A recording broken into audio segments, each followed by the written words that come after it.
গোটা social media জুড়ে YouTube Facebook সেই রাম মন্দির দর্শন করতে।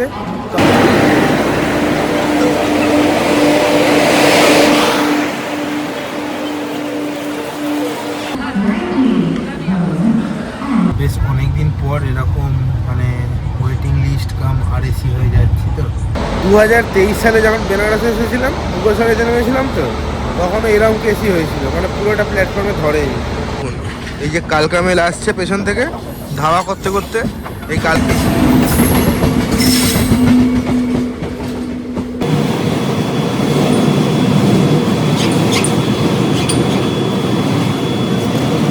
দ্বিতীয়বারের মতো আবার বারাণসী এসে পৌঁছলাম।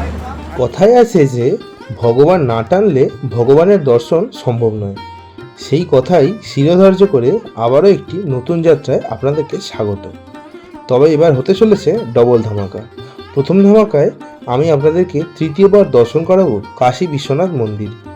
আজকের এই পর্বে রয়েছে হাওড়া থেকে অমৃতসরগামী অমৃতসর মেলের গল্প এবং সেই সঙ্গে আরএসি টিকিটের যন্ত্রণা। চলুন তাহলে শুরু করা যাক আজকের পর্ব। নমস্কার সবাইকে, নতুন আরেকটা ব্লগে আপনাদের সকলকে স্বাগত জানাচ্ছি।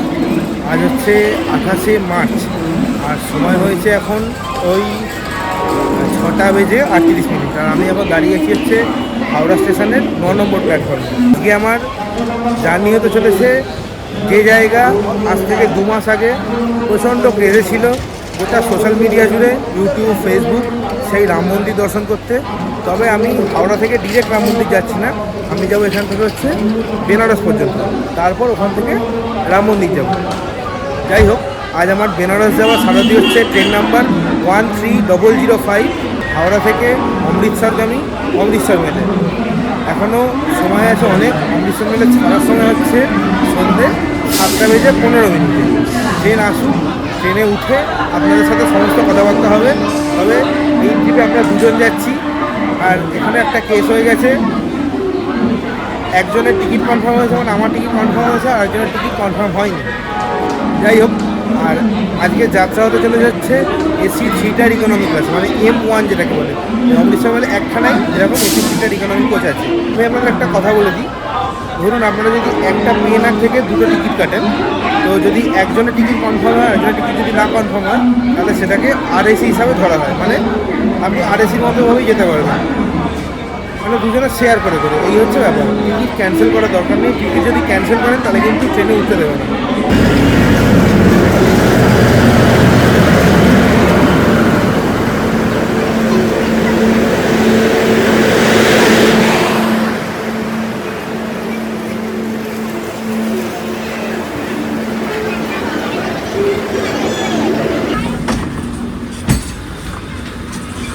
এই হচ্ছে আমার 6 নম্বর সিট, এইটা আপার বার্থ। এই হচ্ছে এসি 3টার ইকোনমির ভেতরের অংশ। এই যে আপার মিডিল আর লোয়ার, এদিকেও সেম আপার মিডিল আর লোয়ার। একদম পুরো নতুন কোচ, দেখতেই পাচ্ছেন এরকম পার্পেল কালারের। আর এখানেও দেখুন এরকম সুন্দর জায়গা করা আছে। আর এখানে আছে এরকম একটা সুন্দর মিরার, এখানে একটা টেবিল আছে খাওয়া দাওয়া করার জন্য। আর এখানে এরকম একটা র্যাক মতো করা আছে যেখানে ওই চাদর ঠাদরগুলো রাখা আছে। আর এখানে একদম পরিষ্কার ফ্রেশ বালিশ আছে। আর এগুলো হচ্ছে সব এসির ভেন্ট। আর এদিকে হচ্ছে সাইড আপার সাইড লোয়ার। আর এখানে আরও একটা আপনাদের দেখিয়ে দিই, প্রত্যেকটার সাথে এরকম রিডিং লাইট আছে। এখানে আছে, এখানে আছে। আর এরকম মানে যতজন লোক আছে এখানে, ধরুন 6 জনের জন্য 6টা চার্জিং পয়েন্ট। আর এখানেও সেম 2 জনের জন্য 2টো চার্জিং পয়েন্ট। এই হচ্ছে সাইড আপার সাইড লোয়ার। আর এখানে আরও একটা আপনাদের দেখিয়ে দিই, সেগুলো হচ্ছে এইগুলো হচ্ছে এসির ভেন্ট। আপনারা যখন শোবেন, মানে ধরুন এই মিডিল বারটা তুলে শুচ্ছেন, তখন এইখান দিয়েও কিন্তু আপনারা এসির ভেন্টটা খুলে এসি ঠান্ডা হাওয়া নিজের দিকে আনতে পারেন। ট্রেনের ভিতর আছে হচ্ছে এরকম ইনফরমেশান ডিসপ্লে, যেখানে আপনারা আপনার ট্রেনের স্পিড বা কোন স্টেশন আসছে সেগুলো দেখতে পারেন। আর এখানে আছে বাথরুম ইন্ডিকেটার, মানে বাথরুম এনগেজ আছে কি খালি আছে সেগুলো দেখা যাবে। আর এখানে কিন্তু সিসিটিভিও আছে। আর এই দরজাটা হচ্ছে কিন্তু স্লাইডিং, মানে নর্মাল এসি 3টারে যেরকম টেনে খুলতে হয় এরকম না, এটা হচ্ছে স্লাইডিং এরকম। হাওড়া থেকে ছেড়ে এই ট্রেনটি অমৃতসর পর্যন্ত 1909 কিলোমিটারের দীর্ঘ যাত্রা কমপ্লিট করে। হাওড়া থেকে অমৃতসর পর্যন্ত এই ট্রেনের হল্ট স্টেশন হচ্ছে 56খানা, আর ইন্টারমিডিয়েট স্টেশন হচ্ছে 389খানা। আর আমার যাত্রা হচ্ছে 759 কিলোমিটার দূরের উত্তরপ্রদেশের বারাণসী পর্যন্ত।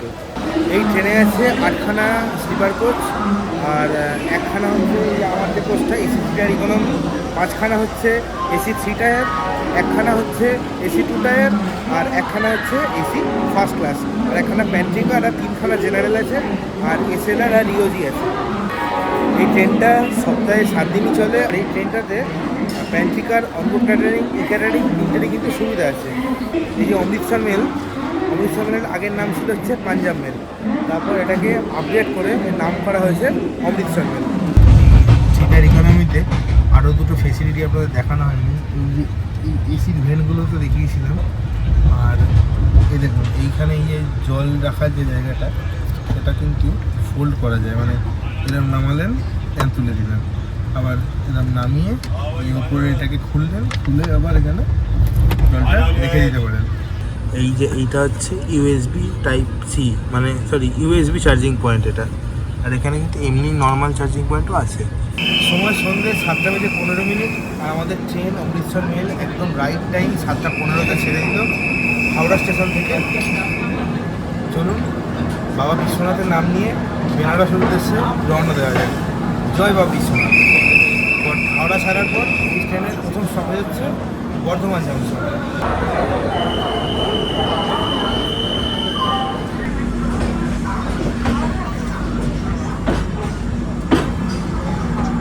এই জায়গাটা আপনাদেরকে দেখিয়ে দিই। দেখুন এখানে আছে এরকম একটা আয়না, আর এখানে বেসিন আছে, তবে কলটার সিস্টেমটা হচ্ছে এরকম, আপনার এখানে প্রেস করতে হবে, প্রেস করলে এখানে জল পড়ছে না, এখনো জল মনে হয় দেয়নি।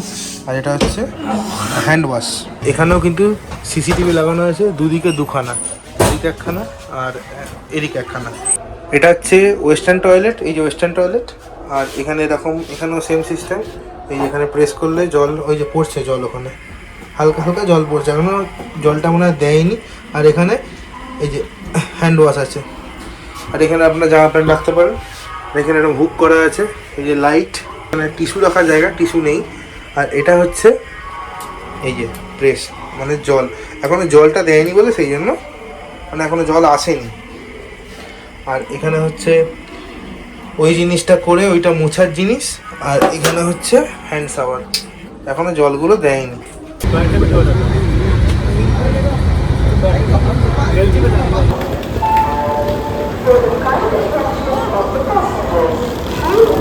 সময় রাত্রি 8:35। আমাদের ট্রেন হাওড়া থেকে 93 কিলোমিটারের জার্নি কমপ্লিট করে, আর সেই সাথে 18 মিনিট লেটে পৌঁছে গেল তার প্রথম স্টপেজ বর্ধমান জংশনে। বর্ধমানের স্টেশন কোড হচ্ছে BWN, আর এই স্টেশনে ট্রেনের হল টাইম হচ্ছে 5 মিনিট। সময় রাত্রির 8:36, আর আমাদের ট্রেন ছেড়ে দিলে হচ্ছে বর্ধমান থেকে। বর্ধমানের পরবর্তী এইখানে স্টপেজ হচ্ছে দুর্গাপুর।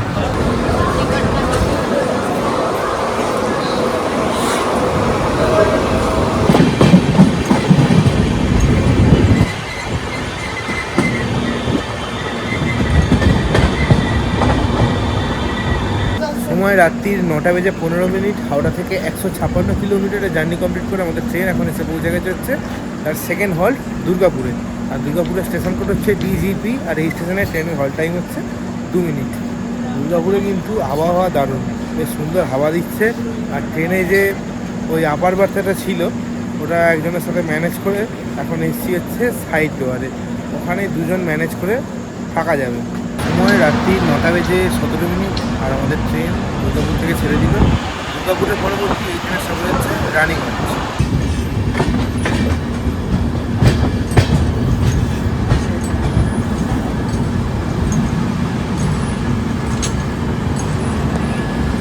সময় রাত্রি 10:16। হাওড়া থেকে 199 কিলোমিটার জার্নি কমপ্লিট করে আমাদের ট্রেন এসে পৌঁছে গেছে আসানসোল জংশনে। আসানসোলে এই ট্রেনের হল্ট হচ্ছে 5 মিনিট, আর এর আসানসোলের স্টেশন কোড হচ্ছে ASN। সময় রাত্রি 10:20। আমাদের ট্রেন আসানসোল থেকে ছেড়ে দিল। আসানসোলের পরবর্তী এই ট্রেনের স্টপেজ হচ্ছে চিত্তরঞ্জন। বেশ অনেকদিন পর এরকম মানে ওয়েটিং লিস্ট কাম RAC হয়ে যাচ্ছি, তো মানে একটু প্রথম অড লাগছে। বহু বছর আগে এরকমভাবে গেছি। হ্যাঁ, যাই হোক, কী আর করা যাবে, এক রাতের জার্নি এইভাবে ম্যানেজ তো করতেই হবে না। যাই হোক, আর কষ্টের ভিডিও দেখিয়ে লাভ নেই, RACর যন্ত্রণার ভিডিও। আপনাদের সাথে আবার দেখা হচ্ছে কাল সকালবেলা। আজকের জন্য good night, tata. Good morning সকলকে। আজ হচ্ছে 29শে মার্চ, আর এখন দাঁড়িয়েছি হচ্ছে উত্তরপ্রদেশের গুরুত্বপূর্ণ একটা স্টেশন মুঘলসরাইতে। আর রাতে ওই মোটামুটি ঘুম হয়েছে, আর এসে যেরকম ঘুম হয় সেরকমই ঘুম হয়েছে। আমাদের এই অমৃতসর মেল ঢুকে গেছিলো হচ্ছে 7:10-এ, আর আমি ঘুমিয়ে গেছিলাম। তারপরে দাঁত মাজা হলো, তারপরে নেমে আবার আপনাদের সাথে কথা হচ্ছে। এখন সময় হচ্ছে 7:30, আর 8:15 এখান থেকে ছাড়ার কথা। আর এই দীনদয়াল উপাধ্যায়ের স্টেশন কোড হচ্ছে DDU, আর এখানে ট্রেনের হল টাইম হচ্ছে 5 মিনিট। আমাদের এই অমৃতসর মেল এতটাই বড়, দেখুন মানে পুরো প্ল্যাটফর্মের ট্রেন মানে ধরেনি। এটা হচ্ছে লাস্ট কোচ গেছে হচ্ছে B3, এখনও B4, B5 আর মানে SLR যেটা থাকে ওটা এখনও মানে একদম প্ল্যাটফর্মের বাইরেই দাঁড়িয়ে আছে। 2023 সালে যখন বেনারসে এসেছিলাম, মুঘলসরাইতে নেমেছিলাম, তো তখনও এরকম কেসই হয়েছিল, মানে পুরোটা প্ল্যাটফর্মে ধরেনি। ট্রেন থেকে নেওয়া হলো 20 টাকার যে ইনস্ট্যান্ট প্রিমিক্স যে চাটা, ওটা একটু খেয়ে দেখা যায়। কালকেও খেয়েছিলাম, আজকেও খেলাম। এটা খেতে কিন্তু বেশ ভালো।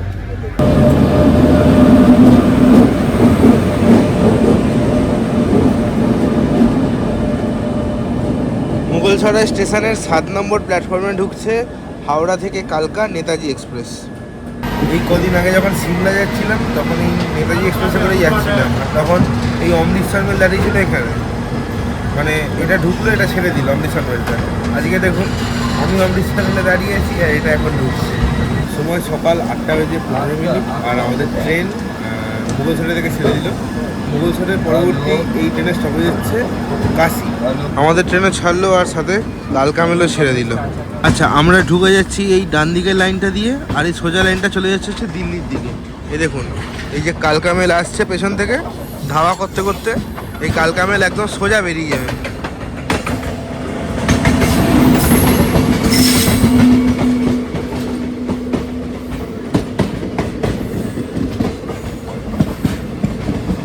এই চলে গেল কালকা মেল দিল্লির দিকে, আর আমরা লখনৌর দিকে বেরিয়ে যাচ্ছি। সেই কার্ভ, সেই এদিকেও যেরকম কার্ভ, আর আমার পিছনেও সেই সেম কার্ভ।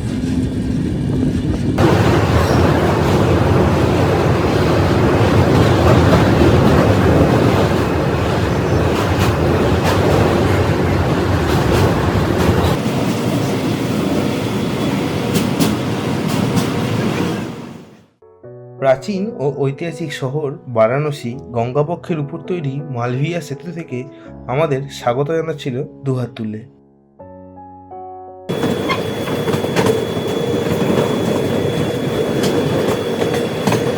সময় সকাল 8:55, আর আমাদের ট্রেন এখন এই মুহূর্তে এসে পৌঁছে গেছে হচ্ছে কাশি স্টেশনে, আর কাশির পরেই হচ্ছে বারাণসী।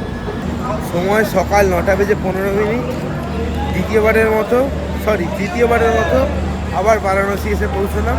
ট্রেন কিন্তু একদম রাইট টাইম এসছে, 9:15, রাইট টাইম ছিল 9:15তেই এসছে। আর এরই সাথে সাথে হাওড়া থেকে 760 কিলোমিটারের জার্নি কমপ্লিট হলো এই বারাণসীতে এসে। আগের বার আপনারা দেখেছিলেন ভিডিওতে যে মুঘলসরাই থেকে বারাণসী এসেছিলাম, আর এবার একদম ট্রেনে করেই বেনারস পর্যন্ত পৌঁছে গেছি। আর এখানে বেনারস মানে ট্রেনের যে সাইনবোর্ডটা আছে ওখানে গিয়ে ছবি তুলবো। ছবি আপনারা ইনস্টাগ্রামে দেখতে পাবেন। ইনস্টাগ্রামের লিঙ্ক আমি ডেসক্রিপশন বক্সে আর স্ক্রিনে শেয়ার করে দিচ্ছি, চেক করে নিতে পারেন।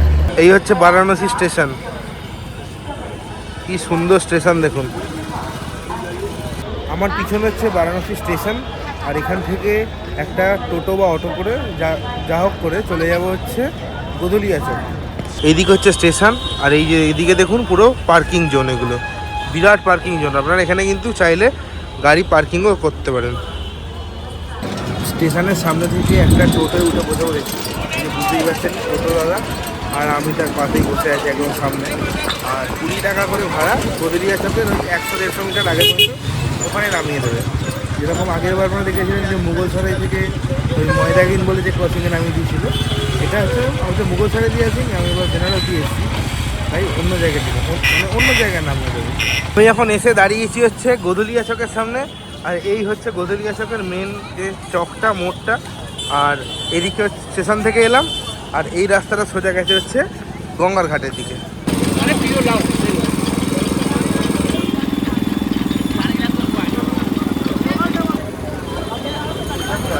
দারুণ খেতে, দারুণ। আখের রাস্তা আমি আগের বার যখন এসেছিলাম তখনও খেয়েছিলাম, এবারও খাচ্ছি।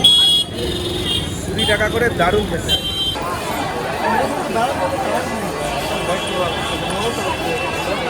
বেনারসে আমি যে হোটেলটায় উঠেছি সেই হোটেলটা হচ্ছে যেটা ওই মানে পুজোর সময় যেটা এসেছিলাম আমি, যে হোটেলটা ছিল ওই কেচারি গঞ্জেস, ওখানেই উঠছি। 1500 টাকা করে নন এসি। যাই হোক 2000 টাকা করে নাকি ভাড়া, আমার জন্য 1500 টাকা। যাই হোক চলুন রুমের ভিতরে ঢোকা যাবে। এই হচ্ছে আমার আজকের রুম। এটা হচ্ছে খাটটা আছে, আর এখানে একটা আয়না আছে নিচের দিকে, আর এখানে একটা ড্রেসিং টেবিল করা আছে, আর এদিকে এরকম জানলা আছে, এদিকে জামা প্যান্ট ঝোলানোর এরকম হুক দেওয়া আছে, আর এখানে একটা টিভি আছে, এটা মনে হয় চলে, এখনও জানি না। আর এরকম উপরে ফল সিলিং আর ফ্যান আছে। এই রুমটাতে আমার ভাড়া পড়েছে হচ্ছে 1500 টাকা করে। আর এখন যেহেতু মানে পুরো সিজন চলছে, একদম হোলি থেকে আপ টু কতদিন হবে এরাও নিজেরাও বলতে পারছে না, ওই জন্য ভাড়াটা একটু বেশি। আমি এই মানে হোটেলে যখন আগের বার এসেছিলাম তখন 1500 টাকায় কিন্তু এসি রুম ছিল, সেটা আপনারা দেখেছেন। যাই হোক কিছু করার নেই। আর এমনি এখন অতটা এখানে গরম নেই, তাই ম্যানেজ করা যাবে। আর আমি এখানে একদিন থাকবো, কাল এখান থেকে চলে যাব হচ্ছে অযোধ্যা। বেনারস ভ্রমণ 2023-এর যে ভিডিওটা আমি করেছিলাম, সেটা যদি না দেখে থাকেন তার লিঙ্ক আমি ডেসক্রিপশন বক্সে আর আই বাটনে দিয়ে দেবো, আপনারা চেক করে আসতে পারেন। তাহলে আজ চলি, দেখা হচ্ছে পরবর্তী পর্বে বিশ্বনাথ দর্শন নিয়ে। তাহলে চলুন আজকের মতো গুড বাই। ভালো থাকবেন, সুস্থ থাকবেন, আর ঘুরতে থাকবেন।